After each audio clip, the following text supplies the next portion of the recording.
آپ دیکھ رہے ہیں مفہوم القرآن، سورۃ البقرہ، یعنی وہ سورت جس میں ایک گائے کا ذکر ہے۔ رکوع نمبر 38۔ الذين ينفقون أموالهم بالليل والنهار سرا وعلانية فلهم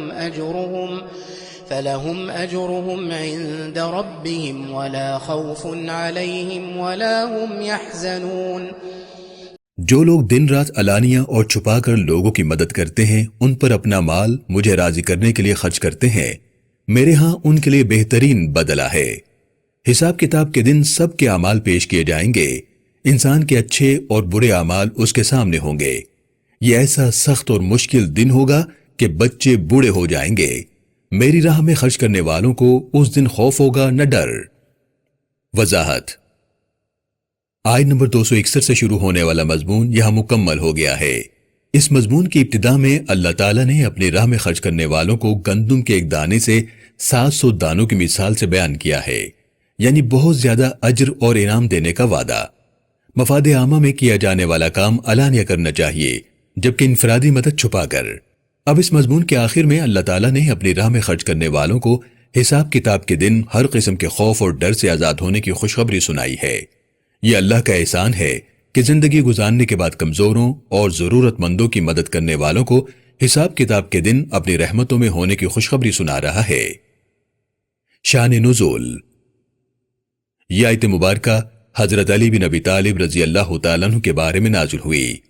حضرت علی رضی اللہ تعالیٰ عنہ کے پاس 4 درم تھے، جس میں سے کچھ آپ نے رات میں خاموشی سے چھپ کر صدقہ کیے اور کچھ دن میں علانیہ۔ یہ آیت مبارکہ زکوٰۃ فرض ہونے سے پہلے کے زمانے میں نازل ہوئی۔ الذين يأكلون الربا لا يقومون إلا كما يقوم الذي يتخبطه الشيطان من المس، ذلك بأنهم قالوا إنما البيع مثل الربا وأحل الله البيع وحرم الربا، فمن جاءه موعظة من ربه فانتهى فله ما سلف وأمره إلى الله ومن عاد فأولئك أصحاب النار هم فيها خالدون۔ جو لوگ دوسروں کی مجبوری سے فائدہ اٹھاتے ہوئے انہیں سود پر قرض دیتے ہیں، حساب کتاب کے دن ایسے کھڑے ہوں گے جیسے کوئی بدہوا شخص کھڑا ہو۔ ان کی اس حالت کی وجہ ان کا یہ کہنا کہ تجارت بھی سود کی طرح ہی ہے۔ یاد رکھو، میں نے تجارت کو حلال اور سود کو حرام قرار دیا ہے۔ جس شخص نے میری نصیحت مان کر سود لینا چھوڑ دیا تو اس سے اس کے متعلق پوچھ گچھ نہیں ہوگی۔ جس نے اب سے پہلے سود لے لیا اس کا معاملہ میرے ہاتھ میں ہوگا۔ جنہوں نے میرا واضح حکم آ جانے کے بعد بھی سود لینا نہیں چھوڑا تو ایسے لوگ جہنم میں پھینکے جائیں گے۔ جہنم بہت ہی برا ٹھکانہ ہے۔ وضاحت: سود کے بارے میں احکام دینے سے پہلے اللہ تعالیٰ نے 14 آیات میں صدقہ، خیرات اور دوسروں کی مدد کرنے کا حکم دیتے ہوئے ہمیں سمجھایا ہے کہ اچھے معاشرے کی بنیاد ایک دوسرے کی مدد اور تعاون سے ہے۔ صدقے میں احسان والا معاملہ ہے، جبکہ سود میں ضرورت مند سے زیادتی۔ اللہ چاہتا ہے کہ ضرورت مند اور کمزور کی مدد کی جائے۔ اگر مدد کرنا ممکن نہ ہو تو اسے قرض حسن دیا جائے، نہ کہ اس کی مجبوری کا فائدہ اٹھاتے ہوئے قرض پر اضافی رقم وصول کی جائے۔ سود کے متعلق پہلا حکم سورۃ الروم میں دیا گیا۔ اللہ تعالیٰ نے سورہ آل عمران، سورہ نساء اور سورہ روم میں سود کے متعلق احکامات بتائے ہیں۔ سود کے بارے میں احکام رسول اللہ صلی اللہ علیہ وسلم کی زندگی کے آخری دنوں میں نازل ہوئے۔ اللہ نے اس آیت میں واضح کیا کہ جو لوگ اپنا سرمایہ بڑھانے کے لیے سود لیتے ہیں وہ جان لیں کہ اللہ کے ہاں سود مال کو کم کرتا ہے، بڑھاتا نہیں۔ اس آیت مبارکہ کے نازل ہونے سے پہلے جس نے سود لے لیا اس پر اللہ نے کسی گرفت کی بات نہیں کی، لیکن اس حکم کے نازل ہونے کے بعد سود لینے والا اللہ کی ناراضی مول لیتا ہے۔ سود صدقے کا متضاد ہے۔ صدقہ ضرورت مند کے لیے آسانی لاتا ہے اور سود مشکل۔ سود کے متعلق تفصیلی احکامات سورۃ البقرہ کی ان آیات یعنی 275 تا 280 میں ہی بتائے گئے ہیں۔ سود کی دوسری قسم تجارت اس طرح کرنا کہ ایک ہی جنس کسی چیز کی اچھے معیار کی ایک مقدار کے مقابلے میں کم معیار کی زیادہ مقدار میں مبادلہ میں لینا، یعنی ایک معیار کی چیز بیچنا اور کسی اور معیار کی وہی چیز خریدنا تجارت ہے۔ ان کا آپس میں تبادلہ نہیں۔ مثال کے طور پر ہر اچھی کھجور کے مقابلے میں کم درجے کی زیادہ مقدار میں لینا سود ہے۔ ایسا سود ایک ہی چیز یعنی جنس کے آپس کے لین دین میں ہوتا ہے۔ رسول اللہ صلی اللہ علیہ وسلم نے مدینہ منورہ ہجرت کی تو یہاں سودی کاروبار بہت عام تھا۔ آپ نے 10 سالہ مدنی زندگی میں متوازن نظام اور منڈیاں قائم کی جہاں مسلمان سود کے بغیر کاروبار کرتے تھے۔ اس طرح لوگوں کو سود سے نجات حاصل کرنے میں مدد ملی۔ سود کے خاتمے کا حکم متوازی نظام قائم ہونے کے بعد یعنی 11 ہجری میں نازل ہوا۔ تجارت اور سود میں نمایاں فرق یہ ہے کہ تجارت دونوں فریقین منافع حاصل کرنے کے لیے کرتے ہیں، نتیجہ بھلے اس سے مختلف ہو، نفع اور نقصان اللہ کی طرف سے ہے۔ سود میں ایک فریق یعنی قرض لینے والا ہر حال میں مصیبت میں گرفتار اور سود اس کی مصیبت میں اضافہ اور یقینی نقصان کا باعث بنتا ہے، جبکہ قرض دینے والا سود کھاتے ہوئے صرف فائدے میں رہتا ہے۔ يمحق الله الربا ويربي الصدقات والله لا يحب كل كفار أثيم۔ بے شک میں سود کو مٹاتا اور خیرات کو بڑھاتا ہوں۔ انکار کرنے والوں اور میری واضح ہدایت آ جانے کے بعد بھی سود لینے والوں کو میں پسند نہیں کرتا۔ مال و دولت ہونے کے باوجود مخلوق کی بھلائی کے لیے خرچ نہ کرنا میری نعمتوں کی ناشکری کے برابر ہے۔ میرے احکام کا انکار کرنے والے یاد رکھیں کہ میں نافرمانوں اور ناشکری کرنے والوں کو پسند نہیں کرتا۔ جو مال سود پر دیتے ہو کہ یہ بڑھتا رہے، تم خوب سن لو کہ یہ مال نہیں بڑھتا۔ جو مال تم زکوٰۃ اور صدقات میں دیتے ہو وہ کئی گنا بڑھ جاتا ہے۔ وضاحت: بظاہر خیرات کرنے سے مال کم اور سود لینے سے بڑھتا ہے۔ کائنات کا مالک ہمیں صاف صاف بتا رہا ہے کہ یہ حقیقت سے الٹ ہے۔ اللہ کی رحمت سے خیرات بڑھتی ہے اور اس کی ناراضی سے سود مال کو کم کرتا ہے۔ مال کا بڑھنا اور کم ہونا دنیا اور آخرت دونوں میں مجموعی طور پر ہے۔ اللہ کا قانون یہی ہے کہ اس کی مخلوق پر مہربانی کرنے والوں کے لیے رحمتیں اور ظلم کرنے والوں کے لیے سزا۔ صدقہ اور خیرات لوگوں کی زندگیوں میں آسانی جبکہ سود مشکلات میں اضافے کا باعث بنتا ہے۔ کیا لوگوں کی مجبوریوں سے فائدہ اٹھانے سے اچھا معاشرہ وجود میں آ سکتا ہے؟ سود ایک ایسا ظلم ہے کہ بعض اوقات دیے گئے قرض سے کئی گنا زیادہ ادا کرنے کے باوجود اصل رقم وہیں کی وہیں رہتی ہے۔ یہ ایک ایسا جال ہے جس میں پھنسنے کے بعد نکلنا تقریباً ناممکن ہو جاتا ہے۔ رسول اللہ صلی اللہ علیہ وسلم نے فرمایا، حلال کمائی سے دیا گیا صدقہ اللہ اپنے دائیں ہاتھ سے قبول فرماتا ہے، خواہ وہ ایک کھجور ہی کیوں نہ ہو۔ اللہ اس صدقے کو یوں بڑھاتا ہے جیسے کوئی پالتو جانور کے بچوں کو کھلا پلا کر بڑھاتا ہے۔ اللہ اس صدقے کو اتنا بڑھاتا ہے کہ وہ پہاڑ کے برابر ہو جائے۔ رسول اللہ صلی اللہ علیہ وسلم فرماتے ہیں، سود سے جمع کیا جانے والا مال اگرچہ بہت زیادہ ہو، اس کا انجام مال میں کمی ہے۔ ان الذين آمنوا وعملوا الصالحات واقاموا الصلاة وآتوا الزكاة لهم اجرهم عند ربهم ولا خوف عليهم ولا هم يحزنون۔ بے شک جو لوگ مجھ پر، میرے رسول اور حساب کتاب کے دن پر ایمان لائیں، اچھے کام کریں، نماز قائم اور زکوٰۃ ادا کریں، میرے پاس ان کے لیے بہترین بدلہ ہے۔ حساب کتاب کے دن انہی لوگوں کو خوف ہوگا، نہ ہی کوئی ڈر۔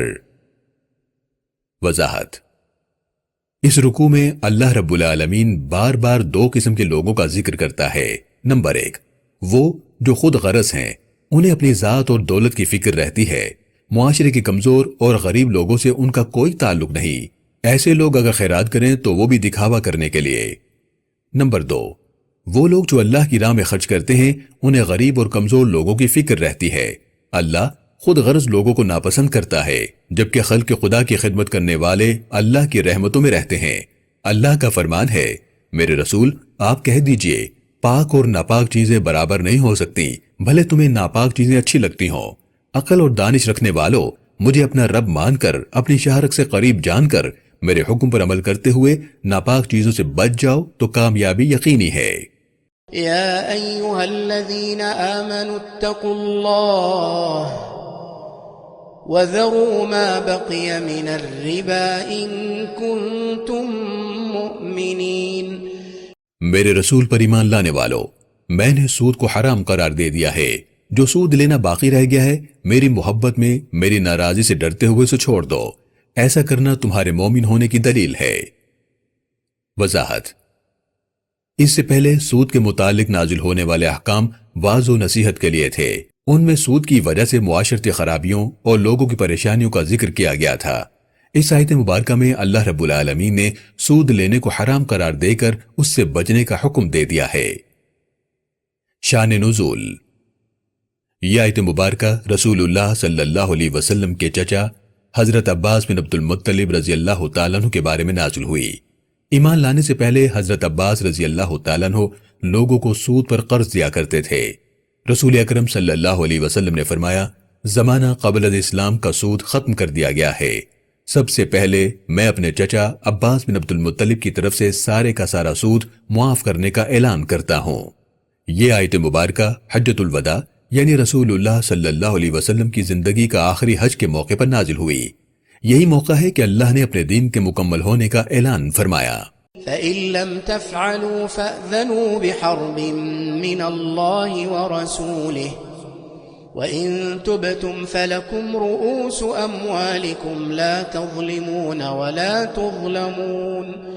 اگر تم نے سود لینا نہ چھوڑا تو معاشرے میں پیدا ہونے والی خرابیوں کی ذمہ داری تم پر ہوگی۔ ایسی صورت میں تمہارا عمل مجھ سے اور میرے رسول سے لڑائی کرنے کے برابر ہے۔ میں تمہیں معاشرے میں کسی قسم کی خرابی کی اجازت نہیں دیتا۔ اگر تم سود لینے سے توبہ کر لو تو اصل رقم حاصل کرنا تمہارا حق ہے، باقی چھوڑ دو۔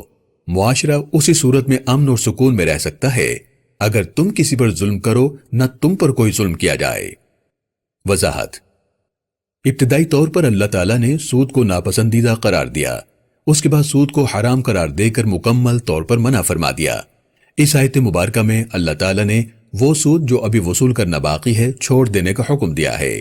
اللہ نے قرض لینے والوں کی ذمہ داری لگائی ہے کہ قرض کی اصل رقم قرض دینے والے کو واپس کرے۔ یوں اللہ کا حکم آ جانے کے بعد سود لینے والا لوگوں پر ظلم کرتا ہے، جبکہ اصل رقم واپس نہ کرنے والا قرض دینے والے پر۔ اللہ نے دونوں فریقوں کو واضح ہدایت دی ہے۔ رسول اللہ صلی اللہ علیہ وسلم نے فرمایا، اللہ 4 لوگوں کو جنت میں داخل نہیں کرے گا۔ نمبر 1 شراب پینے کا عادی، نمبر 2 سود لینے والا، نمبر 3 یتیم کا مال کھانے والا، اور نمبر 4 والدین کی نافرمانی کرنے والا۔ وَإِن كَانَ ذُو عُسْرَةٍ فَنَظِرَةٌ إِلَى مَيْسَرَةٍ وَأَن تَصَدَّقُوا خَيْرٌ لَّكُمْ إِن كُنتُمْ تَعْلَمُونَ۔ قرض لینے والا اگر تنگ دست ہو تو اسے مہلت دو یہاں تک کہ وہ قرض ادا کر سکے۔ اگر تم قرض مکمل طور پر معاف کر دو تو تمہارے لیے بہت ہی بہتر ہے۔ اگر تم جان لو کہ تنگ دست کا قرض معاف کرنا کس قدر افضل ہے تو یقیناً تم قرض معاف کر دو گے۔ وضاحت۔ ایک شخص کو کاروبار میں ایسا نقصان ہوا کہ وہ بہت زیادہ قرض کے بوجھ تلے آ گیا۔ یہ معاملہ رسول اللہ صلی اللہ علیہ وسلم کے پاس آیا تو آپ نے صحابہ کرام کو اس شخص کی مدد کرنے کا کہا۔ بہت سے لوگوں کی مدد کے باوجود سارا قرض ادا نہ ہو سکا تو رسول اللہ صلی اللہ علیہ وسلم نے قرض لینے والوں کو بلا کر کہا، جو کچھ اکٹھا ہوا ہے تم لے لو اور باقی قرض اسے معاف کر دو۔ رسول اللہ صلی اللہ علیہ وسلم نے فرمایا، جو شخص تنگ دست کو قرض واپس لینے کے لیے مہلت دے یا قرض معاف کر دے، قیامت کے دن اللہ تعالیٰ ایسے شخص کو اپنے عرش کے سائے میں پناہ دے گا، جس دن اس کے سائے کے سوا کوئی سایہ نہیں ہوگا۔ حضرت کعب بن مالک رضی اللہ تعالیٰ عنہ بیان کرتے ہیں، میں نے کسی کو 2 اوقیہ چاندی قرض دی۔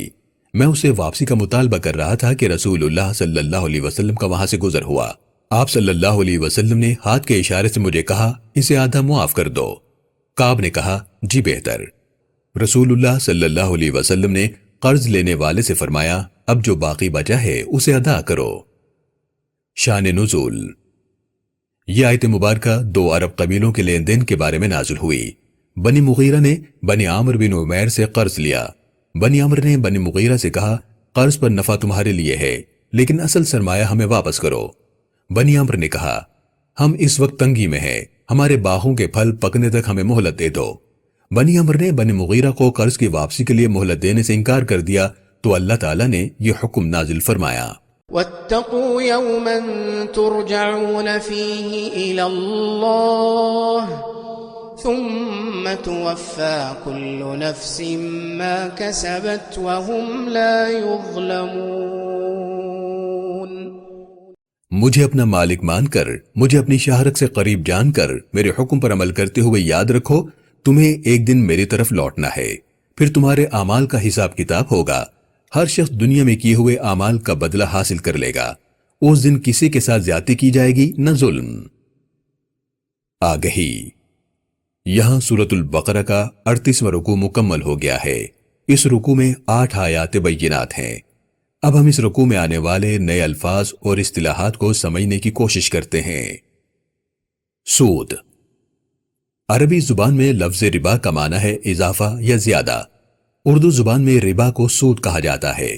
کسی کی مجبوری سے فائدہ اٹھاتے ہوئے طے شدہ مدت کے لیے اس شرط پر قرض دیا جائے کہ وہ اصل رقم واپس کرنے کے علاوہ بھی مال یا رقم دے گا، سود کہلاتا ہے۔ سود ایک ایسا معاملہ ہے جس میں مالدار اپنے سرمایے سے ضرورت مند کی مجبوری کا فائدہ اٹھاتے ہوئے قرض دے کر زائد رقم حاصل کرتا ہے۔ یوں ضرورت مند اور مجبور کی مصیبت بڑھتی ہے جبکہ مالدار کی دولت۔ اللہ اسے پسند نہیں فرماتا۔ سود یا ربا زمانہ اسلام سے پہلے بھی انہی معنوں میں سمجھا اور جانا جاتا تھا۔ تورات، زبور، انجیل سود کو انہی معنوں میں بیان کرتی اور اسے حرام قرار دیتی ہیں۔ عرب میں لوگ طے شدہ مدت کے لیے قرض دیتے تھے۔ اس مدت کے مکمل ہونے پر قرض دینے والا قرض لینے والے سے کہتا، میری رقم ادا کرو یا اس رقم پر سود دو۔ اگر قرض دینے والا رقم واپس نہ کرتا تو قرض لینے والا اس رقم میں اضافہ کرتے ہوئے نئی مدت مقرر کر دیتا۔ رسول اللہ صلی اللہ علیہ وسلم کے زمانے میں سود کی شرح 100 سے 300% تک تھی۔ قرآن اس کے لیے ربل یربوا یعنی بڑھتا چڑھتا سود اور اضعافا مضاعفہ یعنی کئی گنا کے الفاظ استعمال کرتا ہے۔ اسی طرح اس زمانے میں سود پر پیسہ لینے کے لیے عورتیں اور بچے رہن یعنی گروی رکھے جاتے تھے۔ ان عورتوں اور بچوں کے ساتھ غلاموں جیسا سلوک کیا جاتا تھا۔ یہ خیال کرنا کہ کسی جائز کاروبار میں عملی طور پر حصہ لیے بغیر پیسہ لگا کر منافع کمانا سود ہے، درست نہیں۔ اسی طرح بغیر محنت کیے پیسہ یا منافع کمانا بھی سود نہیں ہے، جیسا کہ گھر، دکان، زمین یا مشینری وغیرہ کرائے پر دینا۔ کسی شخص یا ادارے سے قیمت طے کرنے کے بعد سرمایہ لے کر گاڑی، گھر، مشینری وغیرہ اس طرح لینا کہ کرایہ ادا کرتے ہوئے قسطوں میں اصل رقم بھی دے دی جائے تو یہ سود نہیں ہوگا۔ اسے آپ کرائے پر لیتے ہوئے خریدنا یعنی ہائر اینڈ پرچیز کہیں گے۔ استعمال کی جانے والی چیزوں کا کرایہ دیا جاتا ہے، جبکہ قرض کی صورت میں روپے پیسے پر اضافی دینا سود کہلاتا ہے۔ مبادلہ۔ کسی چیز کے بدلے میں دوسری چیز کا لین دین مبادلہ کہلاتا ہے۔ اس کے لیے ضروری ہے کہ لین دین مختلف اجناس کی صورت میں کیا جائے۔ مثال کے طور پر چاندی کے بدلے میں گندم لینا یا گندم کے بدلے میں چاول لینا وغیرہ۔ یہ کاروبار کی جائز صورت ہے۔ اگر ایک ہی جنس کی مختلف قسم یا معیار میں لین دین کرنا ہو تو ضروری ہے کہ یہ ادھار نہ ہو اور برابر مقدار میں دیا جائے، یعنی یہ بھی کاروبار کی جائز صورت ہوگی۔ ایک ہی جنس کی اعلیٰ معیار کو اسی جنس کے کم درجہ مال کی زیادہ مقدار سے مبادلہ کرنا سود ہے۔ اللہ اس کی اجازت نہیں دیتا۔ مثال کے طور پر کھجور کی اعلیٰ قسم کا 1 کلو گرام مبادلے میں کم معیار کی کھجور کے 1 کلو گرام سے زیادہ لینا سود ہوگا۔ گزرے زمانوں میں سکوں اور کرنسی نوٹ سے پہلے تجارت مبادلہ میں کی جاتی تھی۔ اس قسم کی تجارت میں اہم چیز بیچنے والا غیر اہم چیز لیتے ہوئے ناجائز فائدہ اٹھاتا تھا۔ حضرت علی بن ابی طالب رضی اللہ تعالیٰ عنہ۔ آپ اللہ کے رسول کے چچا ابی طالب بن عبد المطلب کے بیٹے ہیں۔ رسول اللہ صلی اللہ علیہ وسلم پر سب سے پہلے ایمان لانے والے کم عمر ہیں۔ رسول اللہ صلی اللہ علیہ وسلم نے آپ کی تربیت خود فرمائی۔ رسول اللہ صلی اللہ علیہ وسلم کی پیاری بیٹی سیدہ فاطمہ بنت محمد رضی اللہ تعالیٰ عنہ کا نکاح آپ سے ہوا۔ رسول اکرم صلی اللہ علیہ وسلم کے بعد آپ مسلمانوں کے چوتھے خلیفہ بنے۔ رسول اللہ صلی اللہ علیہ وسلم نے ہجرت کی رات آپ کو اپنے بستر پر لٹایا اور لوگوں کی امانتیں واپس کرنے کے بعد مدینہ منورہ آنے کی ہدایت دی۔ آپ کے علم، انصاف اور بہادری کی بے شمار مثالیں موجود ہیں۔ تبوک کی جنگ پر جاتے ہوئے رسول اللہ صلی اللہ علیہ وسلم نے فرمایا، علی تمہاری اور میری نسبت ایسے ہے جیسے موسیٰ اور ہارون کی، مگر میرے بعد کوئی نبی نہیں۔ حضرت فاطمہ بنت محمد رضی اللہ تعالیٰ عنہ۔ آپ رسول اللہ صلی اللہ علیہ وسلم کی سب سے چھوٹی بیٹی ہیں۔ آپ کی والدہ سیدہ خدیجہ بنت خویلد رضی اللہ تعالیٰ عنہ ہے۔ رسول اللہ صلی اللہ علیہ وسلم نے سیدہ فاطمہ کے متعلق فرمایا، فاطمہ جنت کی عورتوں کی سردار ہے۔ ایک دوسرے موقع پر رسول اللہ صلی اللہ علیہ وسلم نے فرمایا، فاطمہ میرے جگر کا ٹکڑا ہے، جس نے اسے تکلیف دی اس نے مجھے تکلیف دی۔ رسول اللہ صلی اللہ علیہ وسلم نے اللہ کے حکم پر آپ کا نکاح حضرت علی بن ابی طالب رضی اللہ تعالیٰ عنہ سے کیا۔ آپ نے سیدہ کو رخصت کرتے ہوئے نصیحت کی، بیٹا علی کو سوال کر کے شرمندہ نہ کر دینا، یعنی کبھی ایسا سوال نہ کرنا جو علی کے بس میں نہ ہو۔ حضرت عباس بن عبد المطلب رضی اللہ تعالیٰ عنہ۔ آپ رسول اللہ صلی اللہ علیہ وسلم کے چچا اور عمر میں آپ سے 3 سال بڑے ہیں۔ جناب خواجہ ابی طالب کی وفات کے بعد آپ آب زمزم کے نگران بنے اور حاجیوں کو پانی پلانے کی ذمہ داری آپ کے پاس رہی۔ حضرت عباس رضی اللہ تعالیٰ عنہ خوشبو کی تجارت کے ساتھ ساتھ لوگوں کو قرض دینے کا کام کیا کرتے تھے۔ ابو لہب کی وفات کے بعد آپ بنی ہاشم کے سردار بنے۔ آپ بدر کی جنگ میں قریش کی طرف سے شامل ہوئے اور قیدی بنا لیے گئے۔ بدر کے قیدیوں میں سب سے زیادہ یعنی 4000 درہم فدیہ دے کر رہائی پانے والوں میں ایک حضرت عباس ہیں۔ حضرت عباس رضی اللہ تعالیٰ عنہ ہجرت کر کے مدینہ منورہ کی طرف جا رہے تھے کہ آپ کی ملاقات مسلمان فوج سے ہوئی جو مکہ فتح کرنے کے لیے آ رہی تھی۔ حضرت عباس رضی اللہ تعالیٰ عنہ نے رسول اکرم صلی اللہ علیہ وسلم پر ایمان لانے کا اعلان کیا اور مسلمان فوج میں شامل ہو گئے۔ رسول اللہ صلی اللہ علیہ وسلم نے چچا عباس سے ملتے ہوئے کہا، اسلام کے لیے یہ آخری ہجرت ہے۔